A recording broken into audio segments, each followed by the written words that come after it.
Good afternoon guys.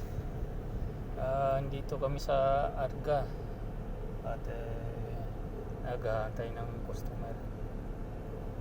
Inaantay namin dito at nandito daw siya kasi baka namili sa loob. At kasunod ay Wadi Laban pa. Mayroon pa kaming Wadi Laban. Ito kami sa tabi ng highway. Yun. Yan. Paglabas niya dito at susundan namin kung saan siya pupunta. Kaya naantay namin. Mga 10 minutes pa daw. Sobrang init na ngayon guys. At kailangan tubig lagi.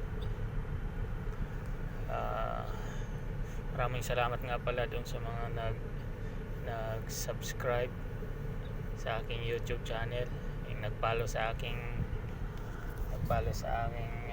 Facebook Reels, nag-view at nag-like. Maraming salamat sa inyo. Okay guys, babay ako at parang parating na. God bless. God loves you. Bye bye.